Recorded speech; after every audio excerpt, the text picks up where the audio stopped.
sore semua. Salam sejahtera dari kami, grup VCT Batch 6 Jabar Juara. Apa kabar sore hari ini? Di sini ada Pak Okta, ada Ibu Romada.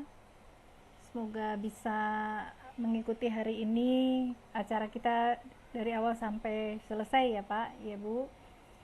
Kita akan mendengarkan paparan dari Ibu Maria Dwinovi Indriani, SSIMM, yaitu Kepala Sekolah dari SMAK Penabur ya, dan juga nanti akan bertindak sebagai moderator adalah Ibu Riastuti Nuswo Utami.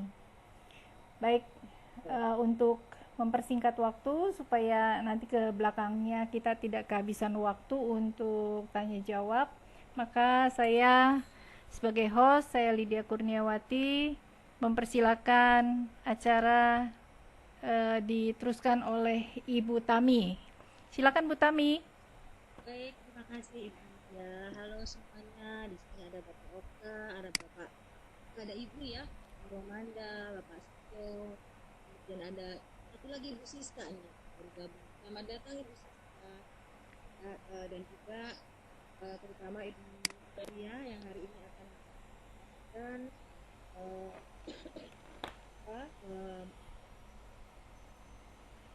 mempresentasikan penerapan pendidikan entrepreneurship. Baik, sebelumnya saya akan kenalkan dulu. Nama saya Ibu Kami sebagai moderator di sini. Biasa dipanggil Ibu Kami. Kebetulan saya sehari-hari dinas di SMA Negeri 1. Saya sebagai guru. Kemudian yang akan mempresentasikan pemaparannya hari ini adalah Ibu Maria Dwinovi. Betul itu ya? Betul Bu, Maria. Ya, Ibu Maria, tempat tanggal lahir Jakarta 21 November 1998. Ya, bekerja di SMA Kristen Penabur Kota Jababeka, Jawa Barat. Nah, mungkin langsung saja ya Bu Maria, bagaimana penerapan pendidikan inklusif yang TDSI ini, apa dan bagaimana penerapannya, kemudian apakah itu nantinya juga berdampak signifikan terhadap didik kita, tentu saja ya tujuannya karena sebagai guru harus bisa menguasai semua keterampilan ini. Baik, silakan kepada Ibu Maria dan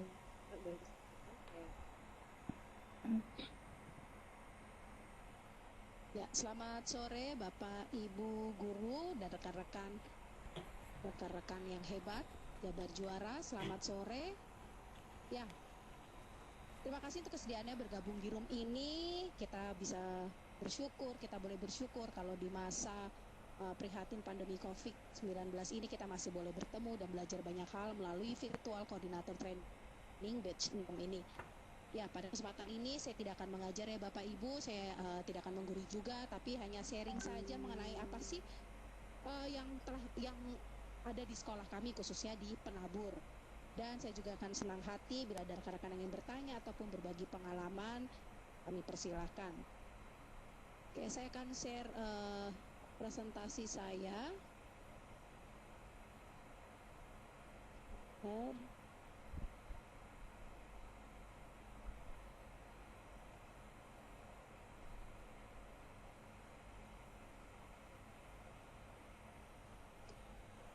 Ya, tampil nggak Bu? Belum ya Bu? Belum.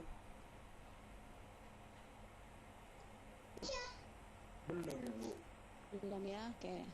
Iya ya.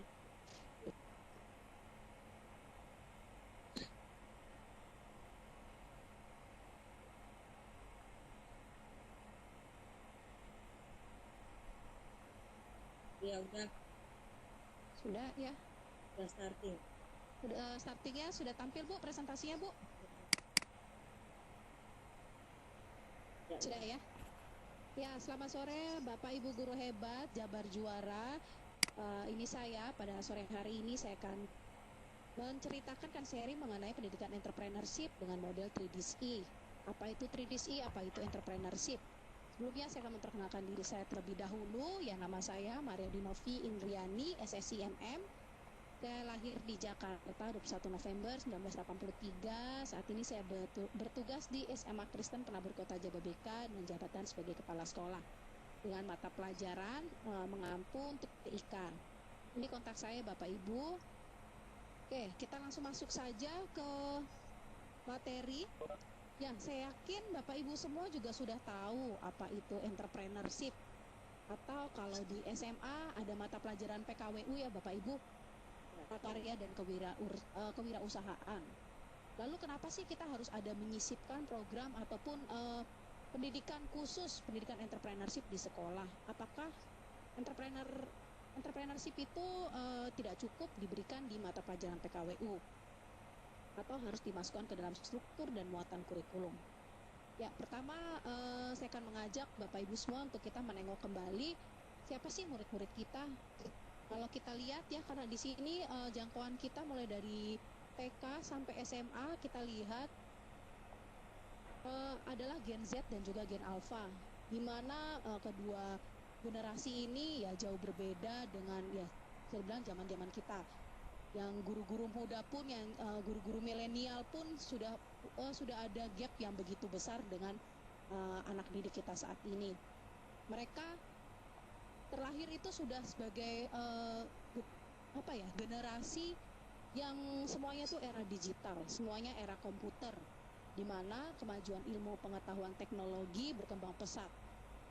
Kita tahu juga mereka dikelilingi bukan hanya oleh orang-orang biasa atau orang-orang di sekitar, tapi juga gadget-gadget dan juga sumber belajar lain yang bisa mereka pelajari.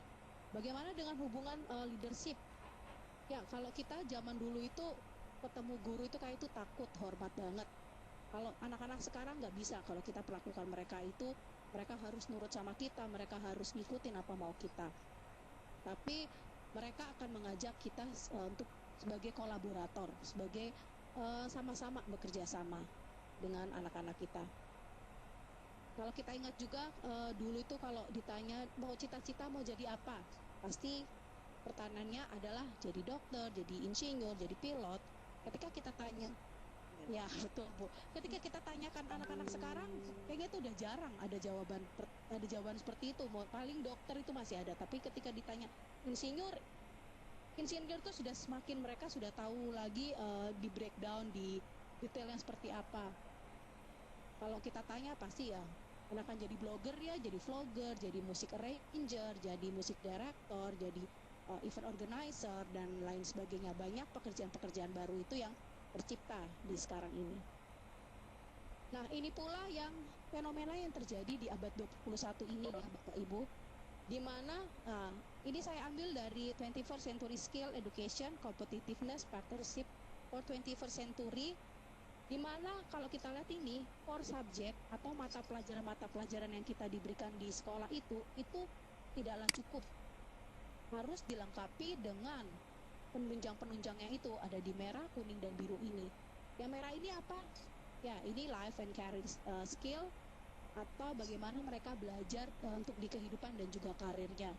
Mereka harus bisa fleksibel, adaptif, berinisiatif, dan mandiri. Bagaimana memiliki keterampilan sosial dan budaya, kemudian juga produktif dan akuntabel, mempunyai jiwa kepemimpinan dan tanggung jawab. Kemudian juga di learning and innovation skill atau kita sebutnya sekarang itu 4C. Kemudian yang terakhir juga adalah bagaimana pemanfaatan media informasi dan juga teknologi, sehingga ya kita nggak lagi yang namanya itu gagap teknologi atau kita melek IT. Kemudian kecakapan apa yang diperlukan untuk menghadapi fenomena pergeseran pada abad 21 ini? Yang saya yakin semua Bapak Ibu juga sudah tahu, ini juga tertuang dalam RPP yang Bapak Ibu guru buat. Itu harus ada literasi dasar, kompetensi, dan juga karakter. Atau biasa kita sebutnya literasi, kemudian 4C, dan PPK, penguatan pendidikan karakter. Literasi dasar itu bagaimana menggunakan core skill. Teman-teman yang mengikuti VCT itu kemarin banyak menceritakan mengenai bagaimana literasi baca tulis ataupun juga literasi digital. menggunakan media ajar yang menarik, menggunakan kuis online dengan berbagai tipe, bagaimana cara membuat poster dan lain sebagainya. Ternyata literasi itu tidak hanya sekedar literasi membaca ataupun literasi digital saja TIK. Kita harus bisa menggali literasi yang lainnya seperti numerasi, literasi IPA, finansial, dan juga literasi budaya dan bermasyarakat. Kemudian untuk kompetensi, ini bagaimana siswa itu mampu menyelesaikan permasalahan yang kompleks. Ya, ini kita sebut dengan 4C, berpikir kritis, kreatif, komunikasi, dan juga kolaborasi. Yang terakhir tentu saja adalah karakter. Bagaimana kemampuan siswa menghadapi perubahan pesat pada lingkungan. Ini yang harus kita tanamkan juga. Jadi terlihat bahwa bukan hanya hard skill yang akan kita berikan ke anak-anak, tapi juga harus didampingi juga dengan soft skill yang akan menunjang keterampilan anak. Kemudian apa sih hubungannya dengan pendidikan entrepreneurship itu sendiri? Di dalam pendidikan entrepreneurship, ya kita mengetahui, memahami bahwa keterampilan abad 21 tadi yang telah kita paparkan, yang telah kita lihat bersama itu juga harus dikuasai oleh anak-anak. Metode pembelajaran yang kita pakai pun harus menguasai keterampilan, jadi tidak hanya teori. Kemudian teaching best practice juga harus dilakukan dan dikembangkan oleh anak didik untuk mencapai kompetensi abad 21. Kemudian perkembangan teknologi informasi yang begitu pesat, ada juga permintaan orang tua itu yang mau cari sekolahnya itu yang memberikan pembelajaran karakter dan life skill. Kemudian juga entrepreneurship itu merupakan salah satu penguasaan keterampilan abad 21 dan penanaman karakter. Dan entrepreneurship juga akan menekankan pada inovasi berdasarkan peluang. Ini menurut Morris, Webb, Hood, dan Singer. Kemudian apa sih entrepreneurship? Ya, kalau buka dictionary.com, karena ini juga referensi dari bahasa Inggris, ketika kita klik itu yang keluar itu entrepreneur. Apa sih entrepreneur? A person who organize and manage any enterprise, especially a business, usually with considerable initiative and risk. Atau kalau kita rangkum, entrepreneurship itu suatu keyakinan kuat yang ditindaklanjuti dengan keberanian mengambil resiko. Kemudian kita juga bisa lihat peluang untuk menghasilkan suatu inovasi yang lebih bernilai dan berdampak positif bagi orang lain. Sedangkan untuk pendidikan entrepreneurship itu apa? Pendidikan entrepreneurship itu suatu program yang meliputi isi, metode, dan kegiatan yang mendukung siswa dalam mempraktikkan, menemukan, menciptakan, dan melakukan tindakan berdasarkan peluang sehingga berdampak positif bagi orang lain.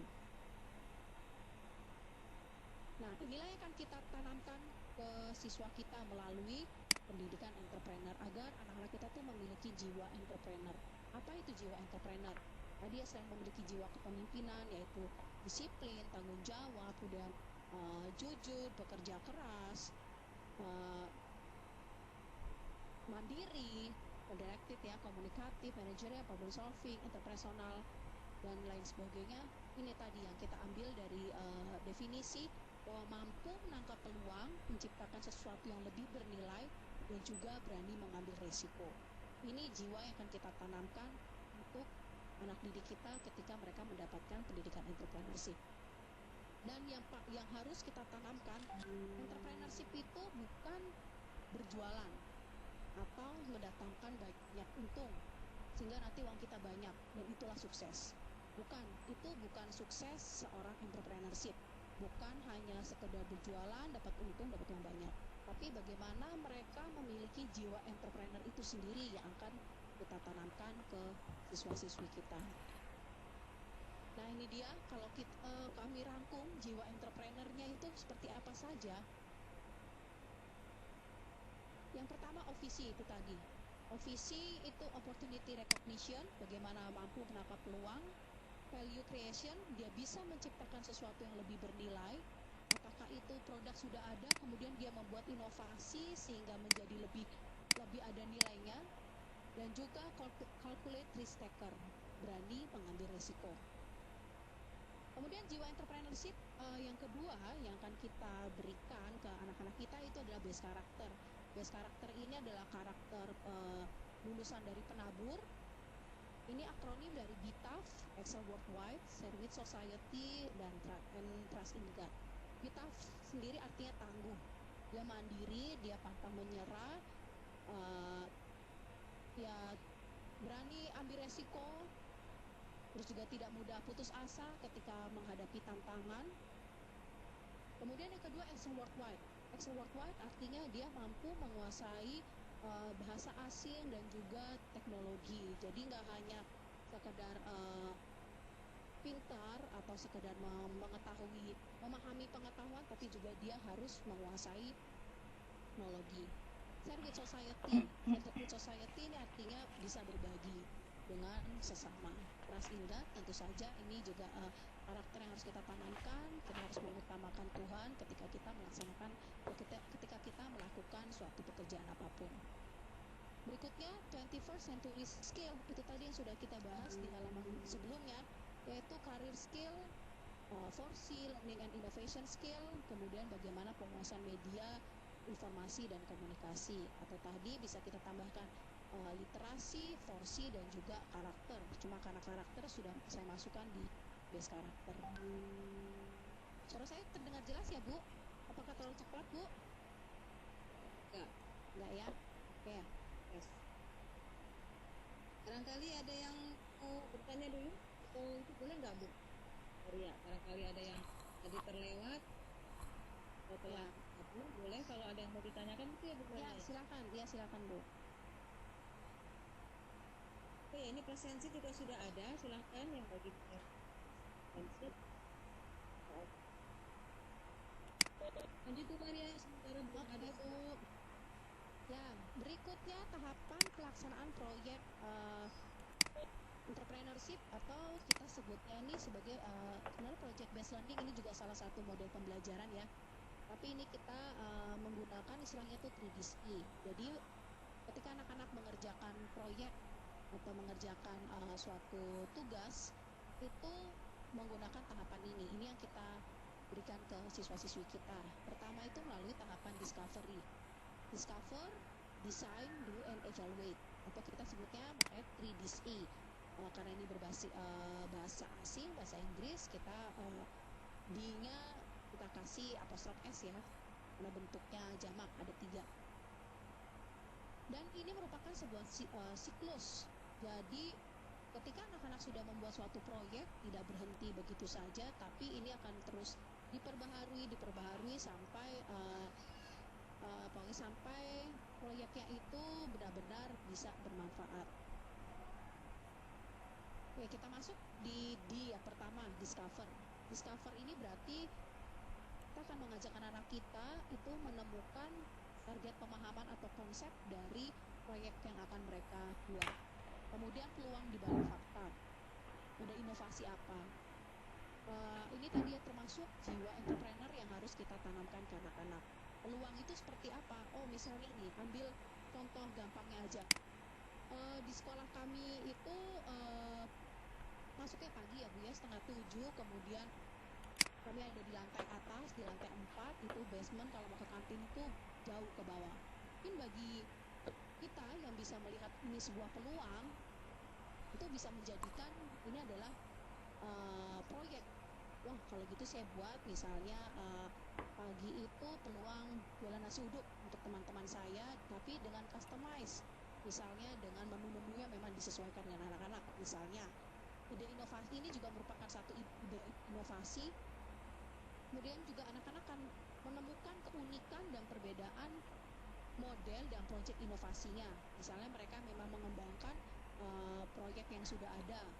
Misalnya dari bahan-bahan bekas, kemudian mungkin sudah umum saat ini pengelolaan botol aqua, botol air mineral, kemudian diolah menjadi barang-barang yang lebih berguna lagi. Kemudian juga anak-anak akan menemukan paradigma berpikir, bagaimana mengelola, bagaimana merancang proyek yang akan mereka buat.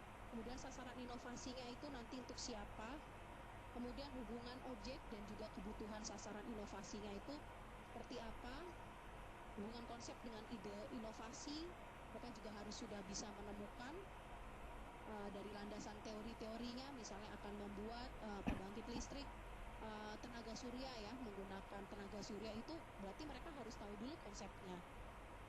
Kemudian juga yang terakhir, bagaimana resiko, berani mengambil resiko, sudah mulai merancang kira-kira resiko-resiko apa saja sih yang akan saya temui ketika saya melaksanakan proyek tersebut. Kemudian desain ini merancang, berarti sudah dalam proses pengerjaan. Dalam merancang ini mereka harus tahu keunggulan dan keunikan proyek mereka. Kemudian juga perencanaan utuh dari seluruh informasi. Kemudian juga mereka harus membuat target kerja berdasarkan standar kriteria. Standar kriterianya ataupun standar kinerja itu juga harus mempertimbangkan legalitas, kode etik, keselamatan, dan lain sebagainya. Kemudian juga membuat perkiraan kerangka waktu, bahan, dan anggaran. Juga membuat estimasi keberhasilan dan tantangan. Kemudian juga punya strategic plan atau plan kedua ketika tiba-tiba terjadi sesuatu nih, terjadi force majeure sehingga proyek itu tidak bisa lanjut atau tidak bisa terlaksana, apa kira-kira rancangan strategis berikutnya. Kemudian juga integrasi sistem kontrol ke dalam rencana kerja, juga membuat resource atau pihak-pihak lain yang bisa memperkuat hasil inovasinya, misalnya mencari sponsor ataupun mencari penyedia supplier dari proyek mereka. Kemudian juga masuk ke pembuatan prototipe. Juga mulai dalam perancangan ketika ada catatan masukan dari pihak lain. Dan juga merancang revisi perencanaan. Kemudian tahap yang ketiga ini do. Do itu berarti sudah mulai pelaksanaannya. Ini menekankan kolaborasi sesuai rencana. Jadi apa yang dirancangkan sudah sesuai atau belum nih. Kemudian caranya ketika pas pelaksanaan itu mengatasi masalah. Apakah sudah sesuai dengan kode etik? Kemudian mengelola waktunya, mengelola resource-nya secara optimal, kemudian prosedur kerja dan standar kerjanya. Kemudian peka mencatat hal penting untuk acuan selanjutnya. Kemudian punya keunikan hasil inovasi dari berbagai perspektif.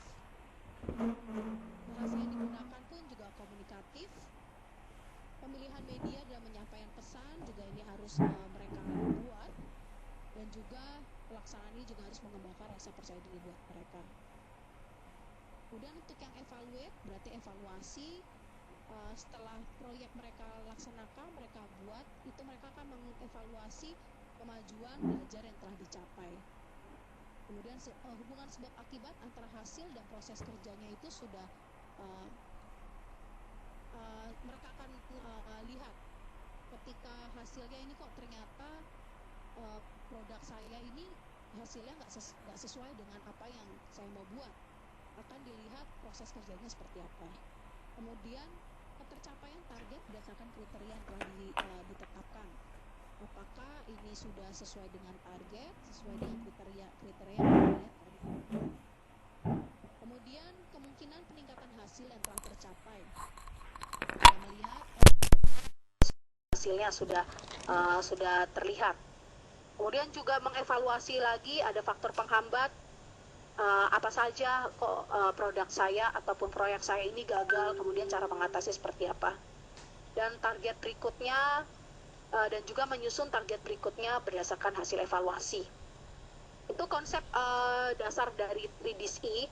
Kemudian bagaimana implementasi proyek yang dilakukan. Untuk implementasi proyek ini saya mengambil proyek-proyek entrepreneurship yang sudah pernah dilakukan di Penabur.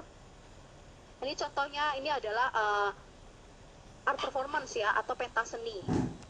Untuk pentas seni ini masuk sebagai artpreneur atau proyek entrepreneur, itu berupa penampilan seni. Ini contohnya tuh seperti apa untuk detail tahapan-tahapannya. Kemudian kenapa sih kok ada art performance? Itu melatar belakangi bahwa pembelajaran di sekolah itu adanya masalah di mana pembelajaran sekolah itu terlalu fokus pada akademik sehingga membuat siswa itu bosan dan tidak tersalurkan bakat dan kemampuan non-akademik yang dimiliki. Maka ada peluang untuk mengadakan pementasan karya yang dikondak oleh siswa sendiri. Jadi mulai dari tahapan discovernya itu seperti apa? Siswa itu akan menggali atau mencari bakat, kemampuan atau passion pribadi yang diminati. Kemudian setelah mereka tahu misalnya wah saya ini bakatnya di modern dance nih, mereka akan mencari teman atau kelompok sejenis. Kemudian setelah mereka punya satu grup, mereka berkolaborasi, misalnya siswa tari, kemudian mereka nanti bentuk dalam satu tim tari, paduan suara, orkestra, musik, kemudian misal pementasan teater, atau keadaan di fashion designer, mereka nanti akan yang akan merancang baju-baju yang akan dipakai oleh para yang akan tampil, kemudian fotografi dan videografi, desain, kulineri, sport, dan lain sebagainya. Ini akan ditampilkan oleh anak-anak semua. Kemudian ketika sudah menemukan sesuai dengan passion mereka, mereka akan mulai dengan tahapan desain. Desain ini mulai menentukan proyek tiap kelompok, kemudian analisa SWOT dari proyek yang mereka buat, kemudian menyusun timeline, jadwal latihan, kemudian mencari dan menentukan mentor, menyusun alur seluruh penampilan proyek, kemudian juga menyusun anggaran pengeluaran, kemudian juga bisa membuat proposal dan pencarian dana, dan yang terakhir adalah publikasi acara.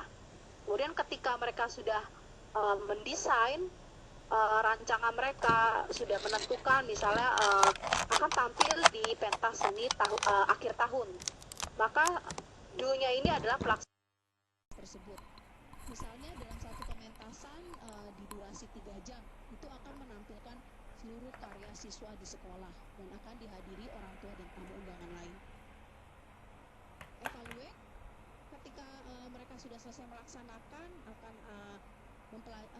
mengevaluasi dari hasil angket peserta dan penonton, kemudian juga mengukur ketercapaian antara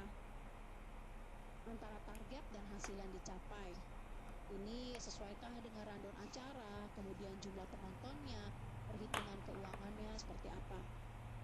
High performance ini biasa dilakukan oleh di tingkat SD karena ya bisa menampilkan seluruh karya anak-anak, mulai dari jadi di satu panggung itu ada menari, ada juga nanti yang mereka sportnya itu di karate, mereka pun nanti akan dimasukkan ke dalam pementasan tersebut.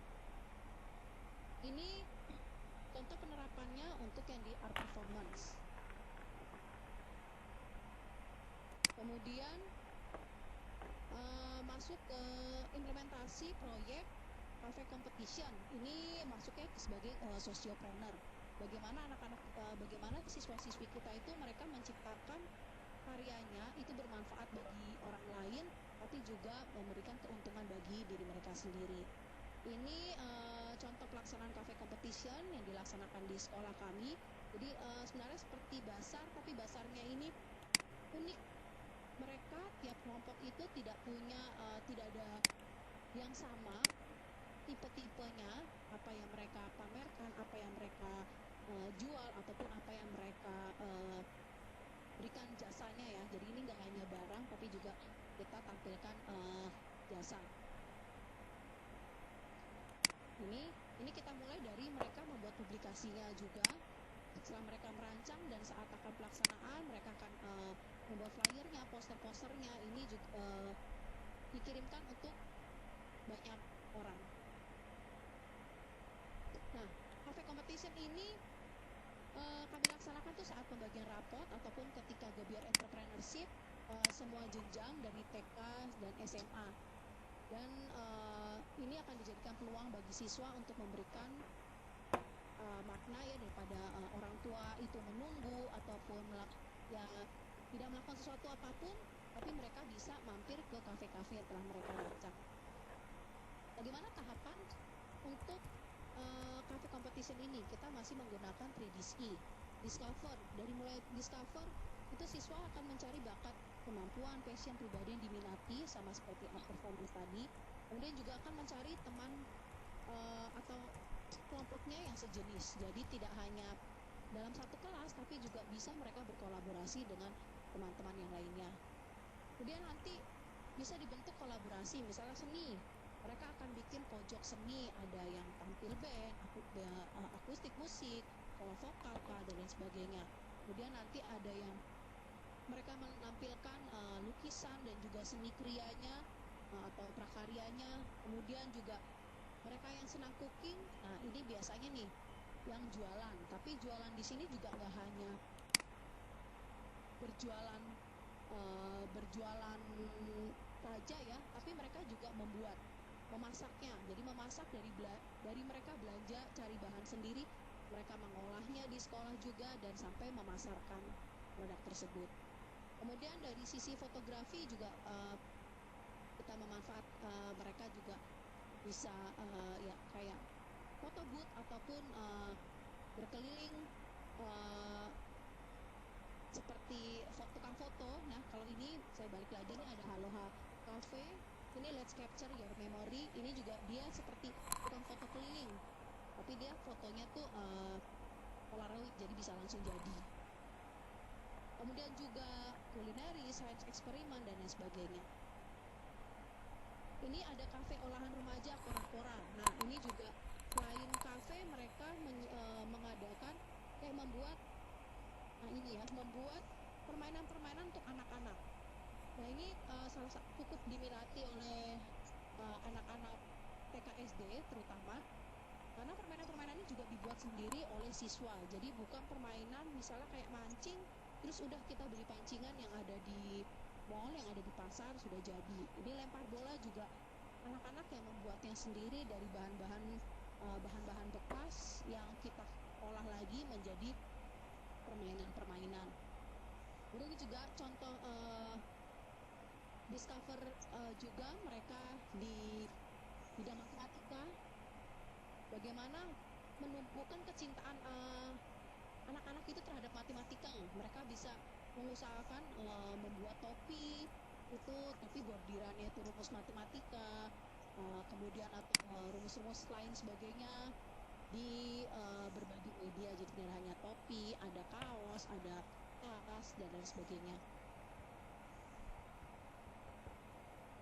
Berikutnya untuk di tahapan desain mereka bisa menentukan proyek tiap kelompok. Itu tadi mereka sudah berkumpul sesuai dengan timnya, kelompoknya, kemudian menyusun menganalisa SWOT dan juga menyusun timeline. Terus kami juga mengikuti pelatihan yang diberikan dari sekolah. Dan nanti di entrepreneurship selecta kita akan bekali anak-anak juga dengan skill-skill yang pasti bermanfaat untuk anak-anak. Kemudian juga menentukan area pameran proyek, karena mereka ini kafe, jadi kita semacam unding, mereka nanti akan dapat lokasinya di sebelah mana. Kemudian juga mereka menyusun business plan, bisa melalui aplikasi Munsum-Sim. Ini salah satu aplikasi untuk pembuatan business simulation. Kemudian juga mulai mempublish acara. Dan ketika pelaksanaan lidu, apa yang dilaksanakan yaitu bisa bazar makanan dan juga minuman tematik. Tematik ini artinya satu kafe dengan kafe lainnya itu tidak boleh sama. Ada yang bikin satu kafe khusus makanan Korea, satu kafe khusus makanan Jepang, kemudian snack ataupun makanan tradisional dan lain sebagainya. Kemudian juga bazar kerajinan tangan siswa, ada pojok seni, kemudian juga ada yang membuat kafenya itu bioskop mini. Kemudian juga ada foto booth, kemudian ada stand lukis wajah, ada stand game anak, ada stand lainnya, stand sulap, yang ini terintegrasi ataupun sebenarnya merupakan desain eksperimen. Kemudian setelah pelaksanaan, kita akan mengukur ketercapaian antara target dan hasil yang dicapai. Dilihat dari jumlah penonton ini berarti jumlah orang lain yang ikut ambil bagian dalam kafe kita, misalnya jadi beli berapa orang. Kemudian juga kita akan buat perhitungan keuangannya, laba rugi. Dan setelah kita mengevaluasi semua ini, akan ada apresiasi untuk bisnis plan terbaik bagi siswa.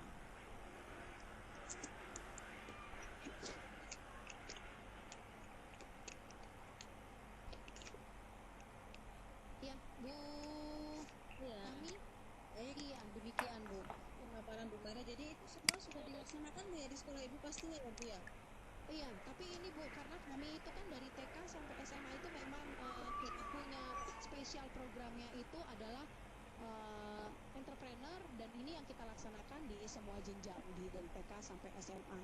Dan ini Gitu kan. berarti eh, kan per satu semester atau per tahun biasanya? Per tahun Bu, jadi ada proyek yang namanya proyek pribadi. Itu kalau proyek pribadi itu biasanya memang terintegrasi dengan mata pelajaran PKWU, tapi juga ada proyek tahunan. Kalau yang cafe competition itu proyek tahunan yang kita laksanakan tuh di akhir tahun. Rencananya kalau tahun ini tuh ya kita laksanakan tuh di sekitar bulan Mei Bu. Cuma sepertinya ya karena kondisi tidak memungkinkan untuk tahun ini, ya kami tidak laksanakan kegiatan to be an entrepreneur itu. Baik. Ada yang mau bertanya mungkin Bapak Ibu? Di sini belum ada pertanyaan yang masuk sepertinya. Ya, kalau gitu kita sharing aja Bu. Kayak biasa Bu. Kalau di sekolah Ibu Bu, Ya. Jadi memang berbeda Bu ya. Kalau di sekolah kami dengan jumlah siswa yang sangat besar ya, jadi agak sulit juga untuk memanage ya, ditambah juga birokrasinya yang lentur di kelas swasta yang memang apa ya, itu jadi lincah itu ya. Jadi ada kesulitan di situ. Terus satu, terus yang kedua, terutama kalau di sekolah saya kan sekolah yang agak ditambah keterbatasan SDM guru, kemampuan bagaimana melatih dua entrepreneur ini juga yang menjadi kesulitan di sekolah saya terutama. Jadi pernah tahun kemarin ya kita melaksanakan, dan juga masih terpisah-pisah Bu. Belum misalnya nih kan ada kelas ini juga.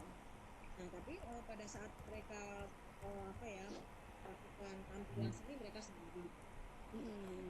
Yang kemarin itu prakarya mereka melakukan pameran itu juga sendiri, jadi belum terintegrasi gitu, belum dijadikan satu kegiatan.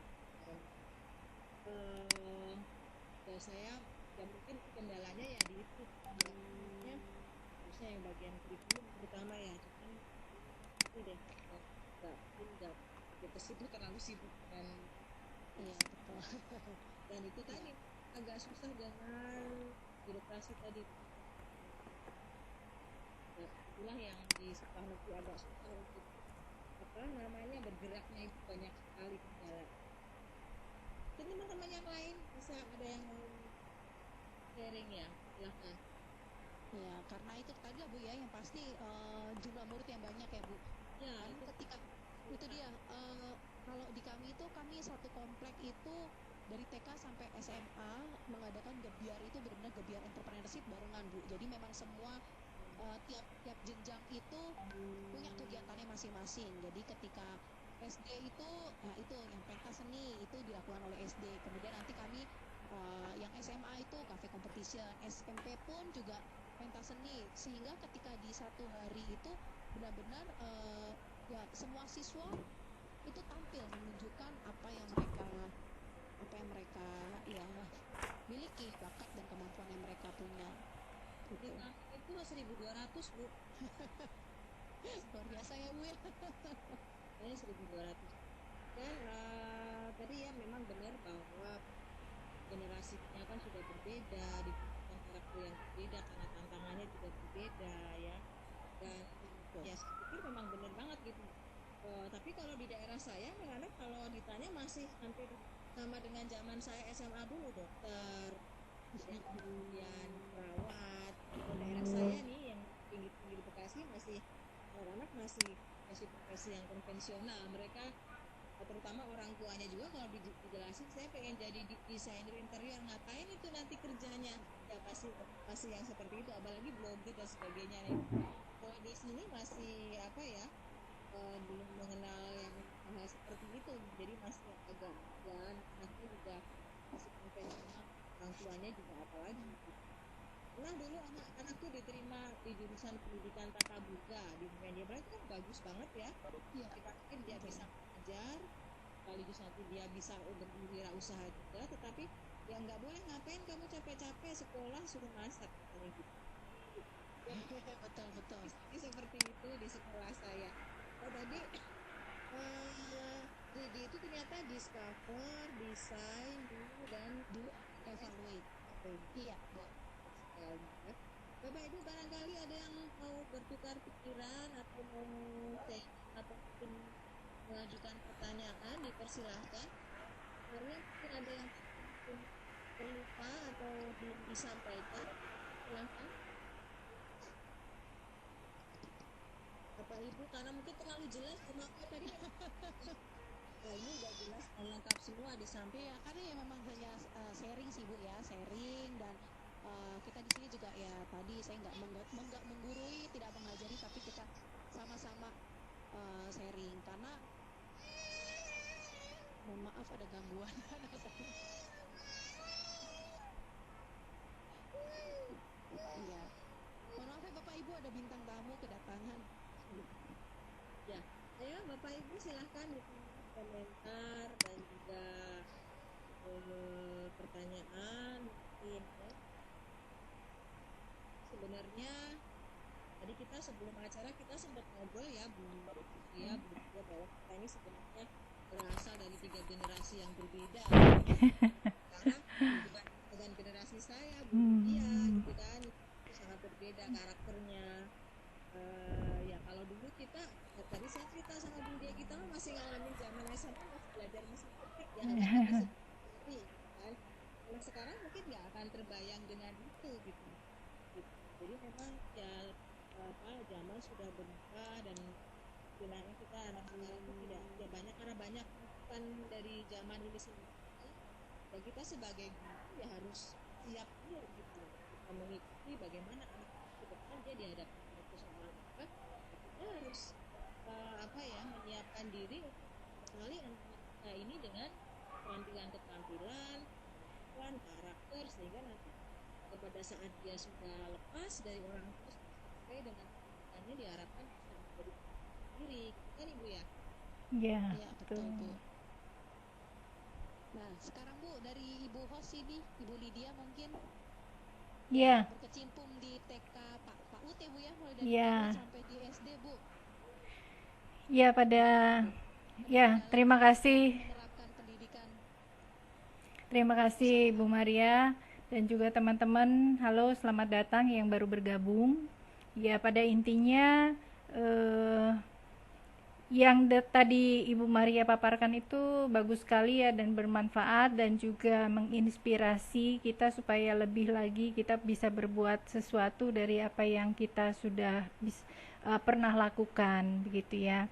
Karena perkembangan kan terus-menerus ada dan juga segala sesuatu terus bergerak dengan cepat dan inovasinya juga cepat, sehingga kita harus mengejar juga kebutuhan-kebutuhan zaman yang sedang berjalan ini supaya anak-anak ini tidak ketinggalan. Nah, untuk itu pastinya dimulai dari kita juga, dari guru.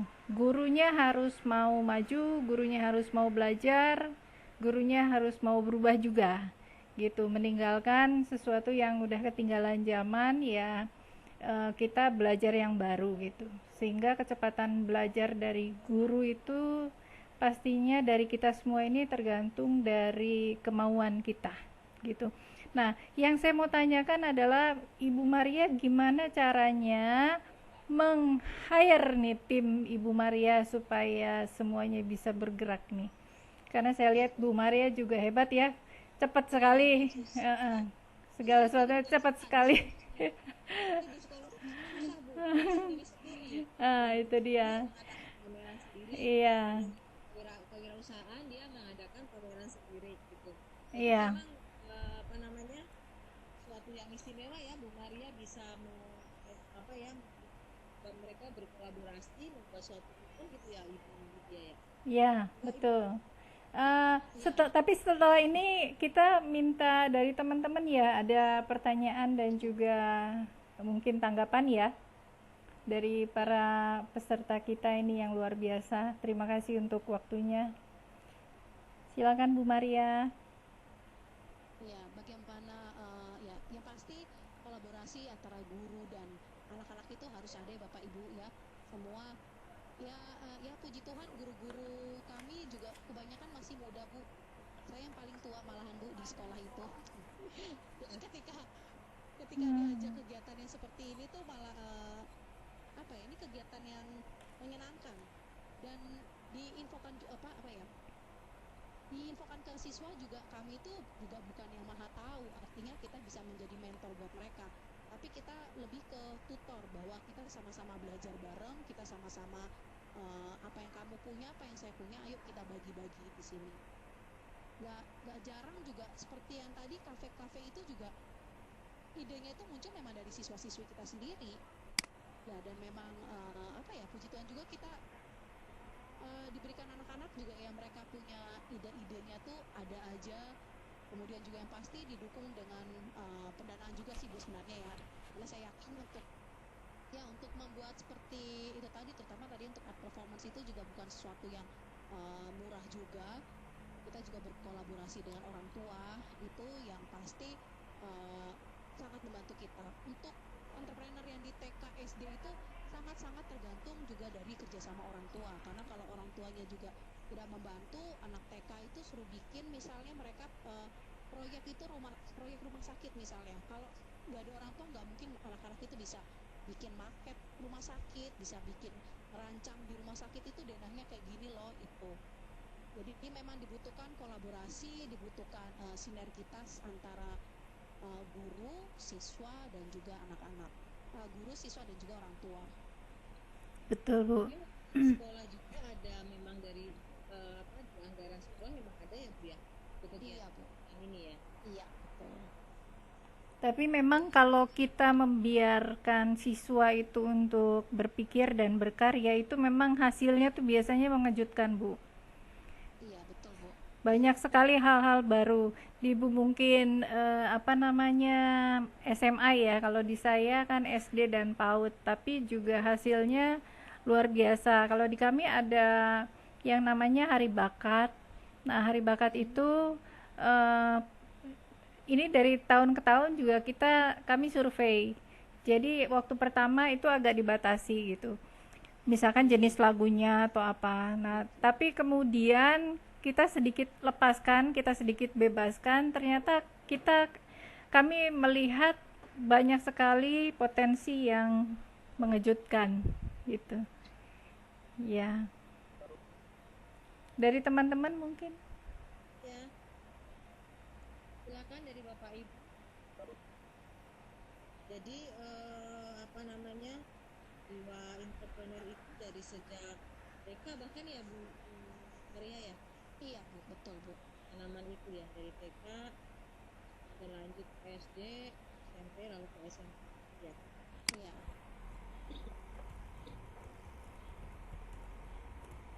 Bapak Ibu dipersilahkan, barangkali ada yang mau ditanyakan atau biasanya Jeng Ani nih.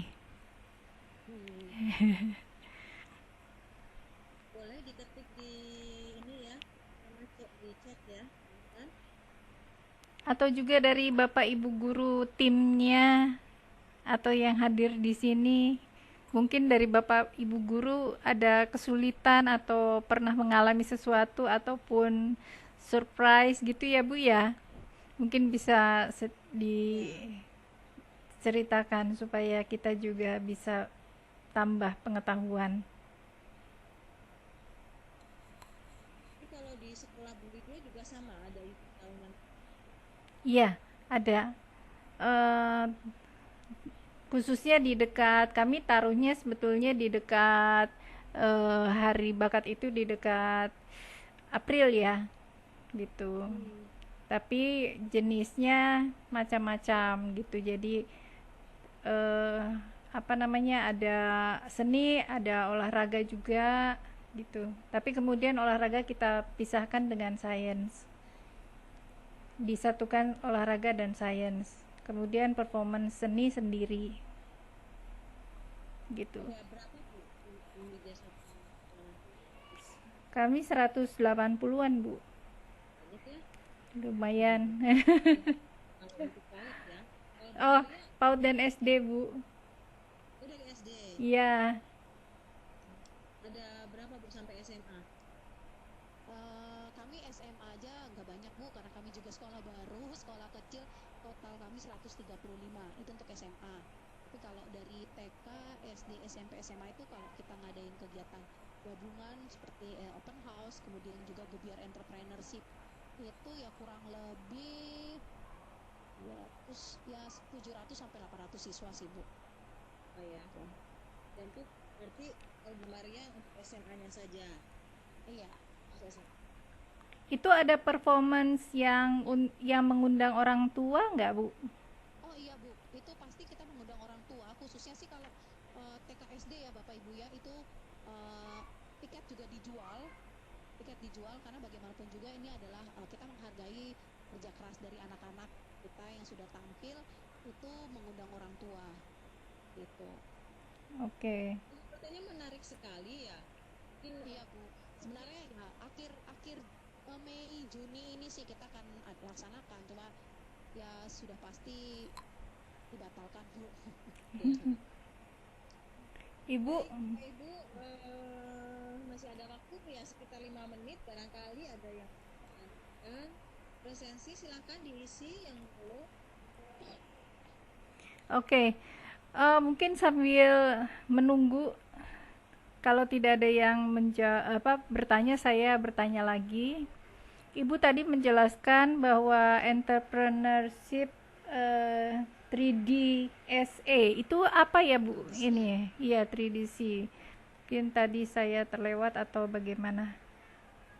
Oke, jadi salah ya, Bu. 3DC itu adalah tahapan dalam perancangan entrepreneurship, dan ini memang dipakai di semua sekolah entrepreneurship di Penabur. Ini hanya lebih ke tahapan-tahapannya sih Bu. 3DC itu karena tahapannya itu 3D dan 1E itu. Jadi dari discover bagaimana mereka mulai menemukan ide-ide, mereka melihat dari peluang-peluang yang ada, kemudian mereka mencari kekuatan, keunikan dalam diri mereka masing-masing, itu apa sih yang bisa mereka tampilkan, apa sih yang mereka bisa berikan lah gitu ya sebagai proyek entrepreneur ini. Kemudian masuk ke desain ya. Desain itu tadi bagaimana mereka yang merancang, membuat timeline-nya, kemudian menyusun budget anggarannya, dan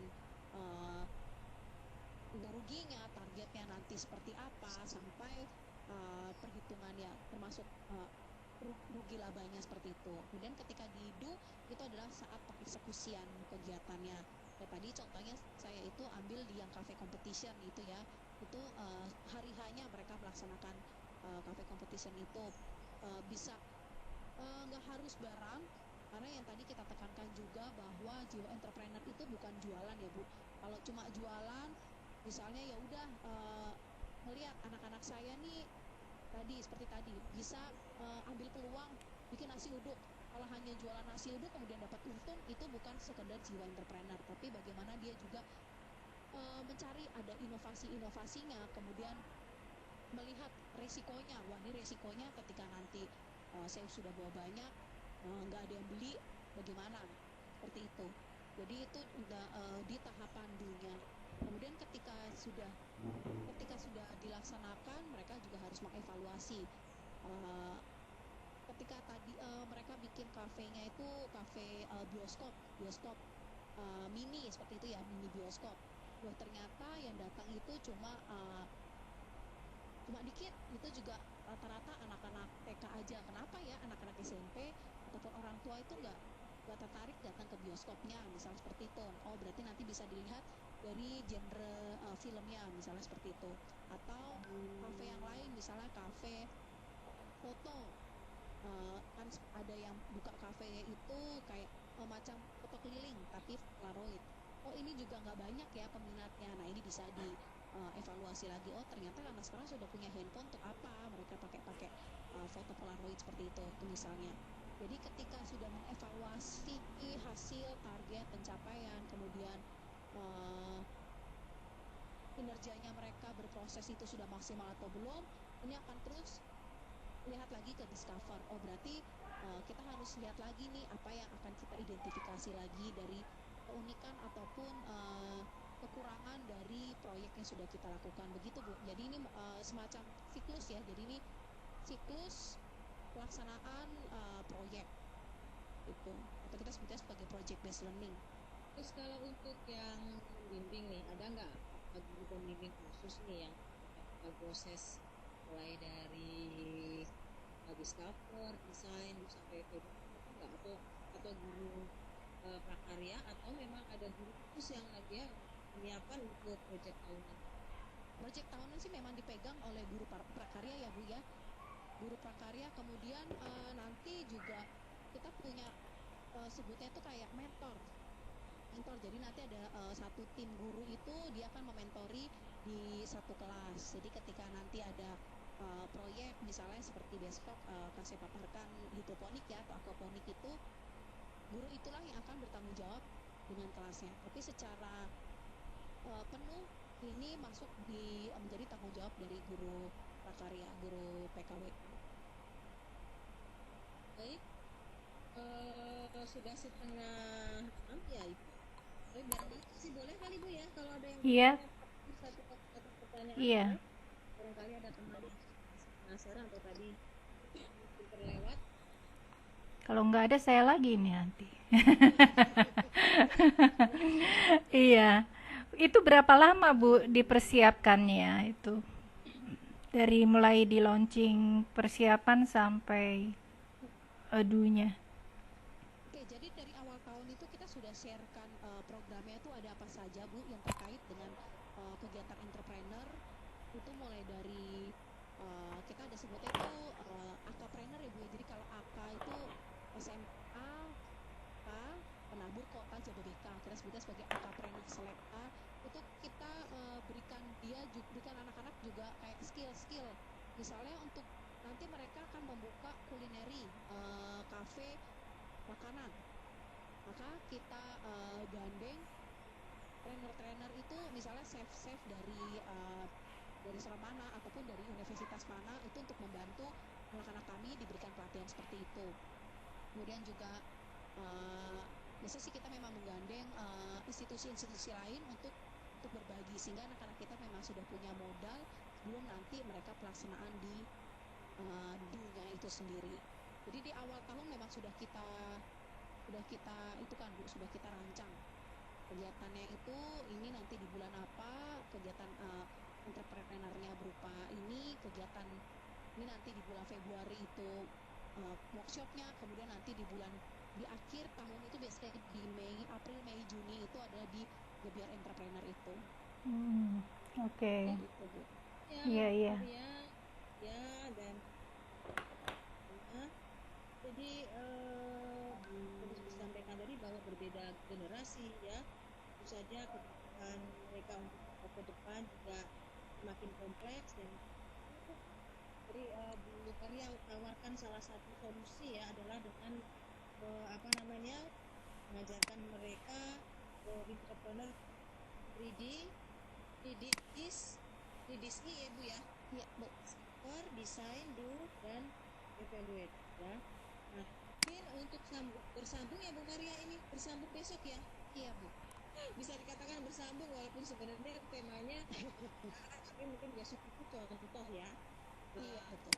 Saya umumkan di sini bahwa besok pagi jam 9:30 Bu ya, 9.30 sampai dengan jam 10.30 akan ada lagi paparan yang menarik dari Ibu Maria mengenai Lampuk ya sebagai proyek entrepreneur. Itu contoh proyek entrepreneur.